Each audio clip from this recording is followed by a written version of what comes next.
मुंडे पालकमंत्री असलेल्या कार्यकाळामध्ये जिल्हा नियोजन निधी वितरणामध्ये 877 कोटी रुपयांचा घोटाळा झाल्याचा आरोप सुरेश धस यांनी केला आणि कार्यक्षम अशा पालकमंत्री उपमुख्यमंत्री असलेल्या अजित पवारांनी त्रिसदस्यीय समिती स्थापन केली चौकशीसाठी। सुरेश धसांनी परळी मतदारसंघामध्ये 73 कोटींची बोगस कामे झाली असा आरोप केला, पत्र दिलं आणि यावर कार्यतत्पर अशा अजित पवारांनी बीडचे जिल्हाधिकारी आणि नियोजन अधिकारी यांना मुंबईला पाचारण केलं। आता मात्र धनंजय मुंडेंची काहीच खैर नाही। आता खूप मोठी चौकशी होऊन काहीतरी बाहेर पडेल।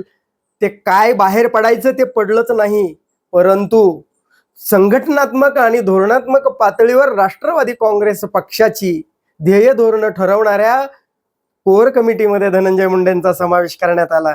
कसा आहे मग आमचा खमक्या नेता निर्भीड न्याय अजित दादाला आहे का पर्याय?